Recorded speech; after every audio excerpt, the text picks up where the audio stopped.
It's beginning to look a lot like Christmas. Maybe that will be our jingle for next year. But for now, we are here for another day in our Vlogmas challenge. And for Vlogmas, we're doing list challenges, but we're also doing a daily jingle. And the jingle this year is, it's the most wonderful time of the day. There'll be book lists we're showing and copies we're holding and games that we'll play. It's the most wonderful time of the day. Hi friends, we are back for Vlogmas. Today is day 7 on day 8. We're here for the 7th challenge is what I'm saying, but today is December 8th. In any case, we are here for another challenge, and the reason that we do this is because it's fun and it also motivates us, I think, maybe to read more. That's my reason for doing book challenges, book lists. It makes me aware of some of the books that I should have read by now, by my standards, of course. Like, there's nobody saying that I have to read these books, but I do tell you one thing. Yesterday on Jeopardy, the novel, the book category, because there's always a book category, there's always a category of novels, or sometimes there's nonfiction and authors. And yesterday there was a category, and I was kind of back and forth because I was in the middle of getting dinner or doing something with my daughter, getting her to eat dinner even though she wasn't feeling well. And yeah, getting her to eat sometimes is a challenge. Getting her to eat when she's not feeling well, almost impossible. So I was kind of back and forth when Jeopardy was on, so I didn't see everything that was happening, but there were like 3 or 4 questions back to back, and I was like, I know that. And so when I said the responses, and then there was one question, there was one clue that nobody knew, and I was like, you guys don't know that? It was a book question. It felt great because my husband is a social studies teacher, and so he's also a history and geography buff just from his youth. So there's a lot of that on Jeopardy, and when those questions come on, he always gets them. And so sometimes I just have to sit back and watch him. But yesterday was my little time to shine with the books. So that's the reason I read. I read so that I can impress my husband when Jeopardy comes on. That's the truth. So guys, you're here to encourage me and to help me read more. So in any case, one of the things that I do to read more is participate in reading challenges. And one of the challenges I've been doing twice a year, every year for several years now, I think like 7 years or so, is Book Challenge by Erin. It's a Facebook group. It was started by Erin. She's Australian. And now she has some other co-admins, people, like there's an Indian man and another lady from somewhere else. I think she's American. But in any case, it's like a worldwide group, an international community of readers. And so there are always 10 challenges, 10 prompts, and you choose the book that you want to read in order to meet that prompt. And there's an album where everybody can share the book. Well, the admins share pictures of the books that everyone's reading, and they tag you. And then when you've read the book on a system, you write under the book that you have read it. And so you get your points, and there are different points for different challenges. So you tally your points, and hopefully you finish reading your list. And then if you finish, the challenge lasts for 4 months. And if you finish in time, you can do the list again as a bonus, but this time you choose books that other people have chosen, and you can do the challenge all over again. And it's fantastic. It's really great to get book recommendations because people, you not just hear about books, but you also get people's comments, their kind of mini reviews. And if you're reading a book that someone else is reading, then you get to kind of compare. So it's fun. So I've been participating in this challenge for a long time, and I've met some cool people. Like, there's a friend of mine that I know from elsewhere who's also participating in the challenge. Well, she participates sometimes, and it's cool to see her over there as well. So yeah, I will, if you're interested in participating in Book Challenge by Erin, right now the categories have been announced, and you have, well, they're hoping that people will post their lists by December 15th, I think, and the challenge starts on January 1st. You read for 4 months. 4 months, 10 books. That's no big deal for a lot of people. For some people, that's a big challenge. One of the things that has happened in the past couple of years, like this is their whole ramble about the challenge, right? But it's fun. Like I said, I've been doing it for several years, so I'm really invested in it. One of the big updates, one of the big things that have happened in the last couple of years is that they now have a junior category, because over the years a lot of the readers now have children who want to participate in whatever they see their parents doing, and I think that's great. If a child grows up and sees their parent reading and participating in something that's fun for where reading is concerned, and they want to participate, so there's a junior category for kids. And so the books can be shorter, and it's great.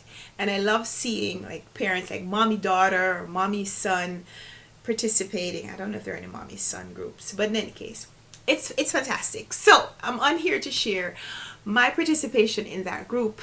Sorry for the ramble, but that's just kind of how it is around here. So I haven't submitted my list yet, but I didn't make one. And I'm trying to stick to my list. So one of the things that you can do is you can update your list. So, you submit your list like a full 2 weeks before you start reading. And within that time, things might change. Or in the course of the 4-month run of the challenge, you may decide that you no longer want to read that book, or there's another book that you want to read that meets the same prompt and you want to substitute it. You can do so. And the admins, they don't care. But I do like to stick with my original list as much as possible. In previous times, I haven't been good with choosing my books. Sometimes I've chosen books that I just couldn't get access to. So one of the things that I try to do now is to read more of the books that I already intend to read for one reason or another, or to read books that I already own that are available on my shelves for me to read. So here are the challenges, the 10 prompts, and here are the books that I am choosing to read for each of those prompts. So the first one is a freebie. You can read any book, and all the books, I should have mentioned, all the books have to be at least 200 pages in length in some version or another.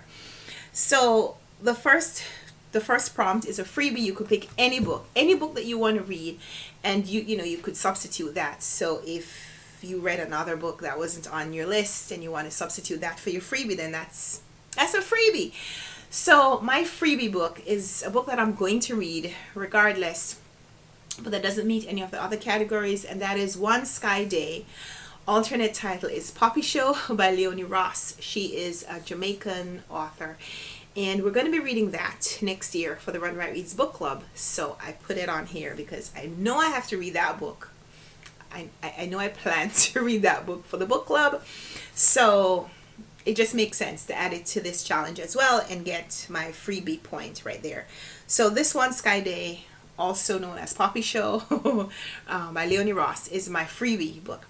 The first specific prompt for a specific category is to read a book by an Australian author. So I have options. I have The True History of the Kelly Gang by Peter Carey. This was a Booker Prize winner back in 2001. I own it. I've never read it, so I could read that. I also have I Am the Messenger by Marcus Zuzak. I'm not sure where Marcus Zuzak was born, but he lives in Australia, so he counts as an Australian author. And I noticed that someone else has already chosen this book, not just the author, but chosen this book for participation in the challenge. So I know I'm safe by choosing this one, and it's a book that I own. I read The Book Thief years ago. I just actually gave my copy away to the library, but I have this. I've never read it, and so I might choose that. But I also have The Dictionary of Lost Words by Pip Williams, which the publisher sent me when this was published in paperback, and I haven't read it yet. And Pip Williams was born in England but grew up in Australia, lives in Australia, so this book qualifies. So The Dictionary of Lost Words may actually be my choice for the category, because I do want to read it. I do want to read it soon. It's 370 or so pages, And like I said, this is a gift from the publishers, and I'd like to read and review it at some point. The next prompt is to read a book by an author who goes by 3 names, and I have lots of options. So it can't be someone who uses initials. So like L.M. Montgomery doesn't work. J.K. Rowling doesn't work. It has to be 3 names in the title. This may actually be my choice because the publishers sent me this recently, and I'm intrigued because it is set in Queens, New York, where I live. It's Brown Girls by Daphne Palasi Andreades, and yeah, it says, welcome to Queens, New York, where the streets echo with many languages, elevated trains rumble above dollar stores, and the funky scent of the Atlantic Ocean wafts in from Rockaway Beach. So I actually really want to read this. I asked the publishers to send this to me, so this is probably going to be my choice, but I have options because I have this on my shelf. This is The Real Life of Alejandro Maita by Mario Vargas Llosa, who is from Peru. So, you know, I don't think I've read much from South America recently, so I'd like to check this one out. So I may come back to this in the bonus round if someone else chooses it, or I may just read it for another reason. I also have this languishing unread on my shelves for a while now. This is Eating Animals by Jonathan Safran Foer. And Jonathan Safran Foer, I've read his fiction. I read Extremely Loud and Incredibly Close, and everything is illuminated, and really liked one, liked the other. And this is nonfiction about vegetarianism. So I'm intrigued. I've been wanting to read this for a while, and it's not that long. There's a lot of notes in here. It's about 270 pages. So I may come back to this later for another reason, maybe. Probably not for the challenge. Read a book with black or white in the title. So black or white in the title, I have lots of options, right? But I have this that I've been meaning to read for a while now. Erik Larson's book, The Devil in the White City, Murder, Magic, and Madness at the Fair That Changed America. This is the World's Fair in Chicago. Yeah. And a serial killer on the loose. I bought this. See, this is from Book of the Month Club. I thought I'd read all of my Book of the Month books, but I guess not. So I really want to read this. I really want to read that soon. So I think that's going to be my choice for a book with black or white in the title. I think is how we're going to do that one. Then the next challenge is to read a Goodreads award winner from any year. So at the time when the list was circulated or the list was made public, the Goodreads award winners have not yet been finalized for 2022. So you can read a Goodreads award winner from 2021 or any year previous in any genre. So I went through the list. The challenge hosts kindly provided links so you could go to Goodreads and look at awards from 2021, 2020, 2019, all the way back to 2011. And so I came up with something. Okay, so I came up with clap if you land. No, clap when you land. Not if. Never if. My Goodreads award winner is Clap When You Land by Elizabeth Acevedo. This won the YA fiction Goodreads category in 2020. This year, I think, I read 2 books by Elizabeth Acevedo. I read The Poet X and I read With a Fire on High, and I absolutely love both of them. So I'm looking forward to reading more from her. I have other options. If I do the bonus round, I could also read The Opposite of Loneliness by, is her name Keegan? It's a picture with a girl wearing a yellow overcoat or raincoat. That book, you've seen it. And I own a copy, so I could read it for that category as well. But we'll stick with Clap When You Land by Elizabeth Acevedo. Then there is a prompt to read a book that's set in a small town or rural area. So you know I do the book club, RunwrightReads book club. We read Caribbean books. I have a lot of books that are set in a rural area, but challenging myself to do different things with my list, so I'm not going to put all of the Run Right Reads book club books on here. But also because some of the books that may fit this prompt are books that we'll read later in the year, and I want to choose books that I can read very quickly, very early in the year, and not be limited by, okay, I'm going to read it later in the year for the book club, let me not read it now. So I'm choosing to read Anne of the Island by L.M. Montgomery. This is the third book in the Anne of Green Gables series. This year, I read two of the books. I read the Anne of Green Gables and Anne of Avonlea, and I absolutely love Anne Shirley and the whole storyline. And I think in this one, she's a little bit more grown up, and we're going to start seeing some more grown up things from her, and I'm here for all of that. I'm here for all of that. If you are a fan of the Anne of Green Gables series, let me know in the comments down below. And next is to read a book that has heart or love in the title, because you know, in February it's going to be love season, Valentine's Day and all of that. So I have this book. So I have a challenge to read Toni Morrison's works. Not going so great with that challenge, but I do own this book, Love by Toni Morrison. So this is my pick. I'm not even looking for options at this point.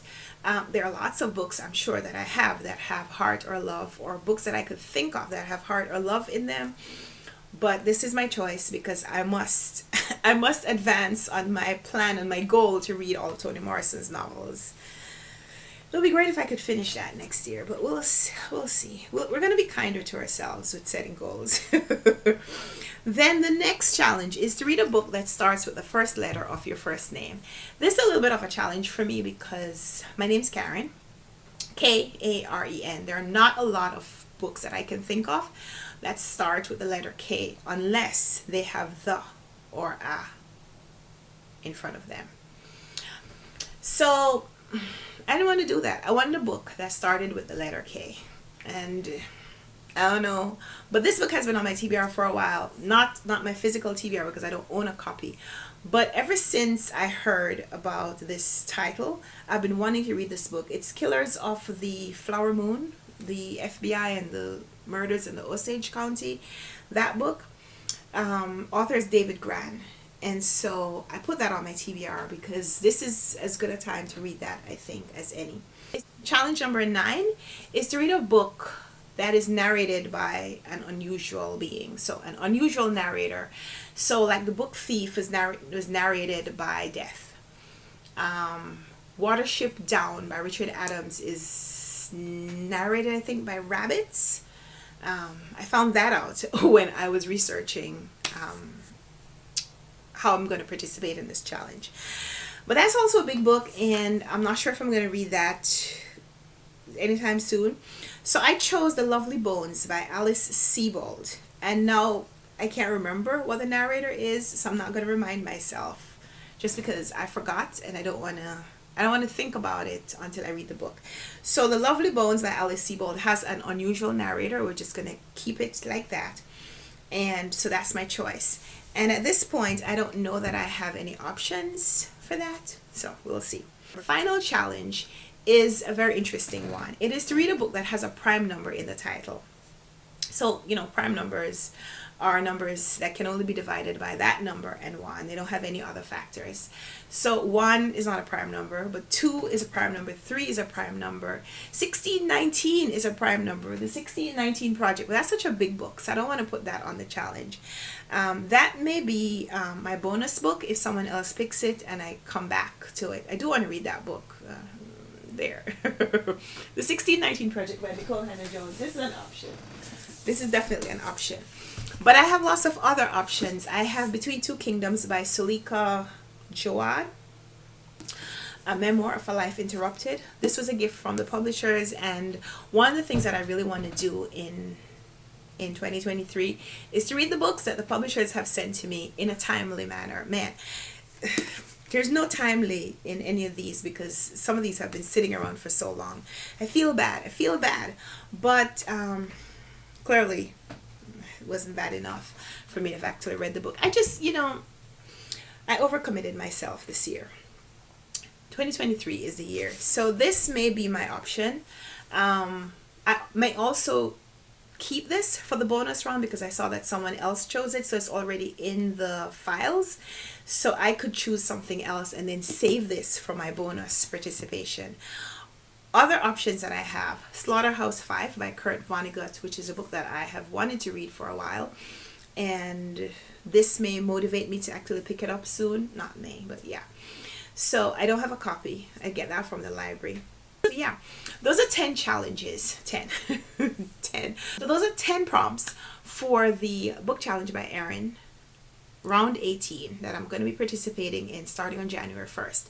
So some of these are books that you will hear me chat about as you know, as the months tick by. So let me know in the comments down below how many of these books you've read. That was the point of this video, right? I forgot to say that at the beginning. Let me know how many of these books you've read. You get a point. I get no points because I've read none of them, but you get a point for, you know, if you've read for each of these that you have read, you get a point is what I'm saying. So yeah, thank you so much for watching. And just quick update on the kiddo. Kiddo is still home today. She is doing much better than yesterday, but she still has the congestion and the cough.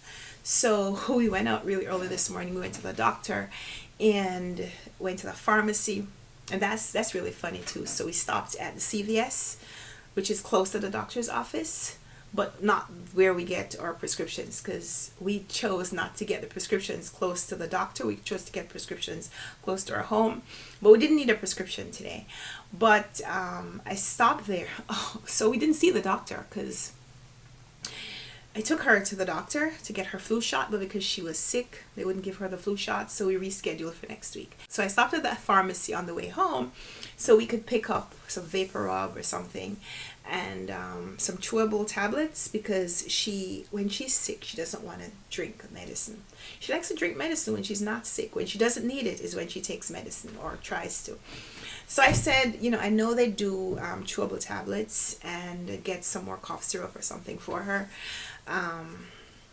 Not sponsored, but last month when she had a cough, I was giving her Zarbee's, which is dark honey with ivy extract and elderflower or something like that. It really worked. So I wanted to get some more of that. Stopped by the pharmacy and they're like sold out of all children's medicine, like for cold and cough and flu related things. So we had to drive to Walmart, and so we were out for a long time. She came home and she was tired, and so now she's sleeping, and so mommy gets to make a video. Mommy gets to talk to her friends while she takes a nap. But she's doing much better. Thank you so much for asking and for thinking about my pumpkin. So we'll be back with another video hopefully tomorrow. Tomorrow's video is going to be very special because tomorrow is 4 years since I've been married. I am married. Tomorrow is our anniversary, and so I just want to say in this video a big thank you to Bethany from Beautifully Bookish Bethany, because Bethany came to our wedding and photographed and videographed a lot of our wedding for us as a gift, and it was fantastic. It was very much appreciated, and I don't know if Bethany is watching, but I just want to say thank you again, Bethany. We have not forgotten your kindness to us, and we love you, and thank you to all of you who continue to support me and my family. And yeah, we love you guys, and there are no decorations up yet, but decorations coming soon. More Vlogmas videos coming, and I hope you'll subscribe so you don't miss it. Would love to have you continue with us on our journey. And so yeah, until we come back for another video, happy reading. Bye.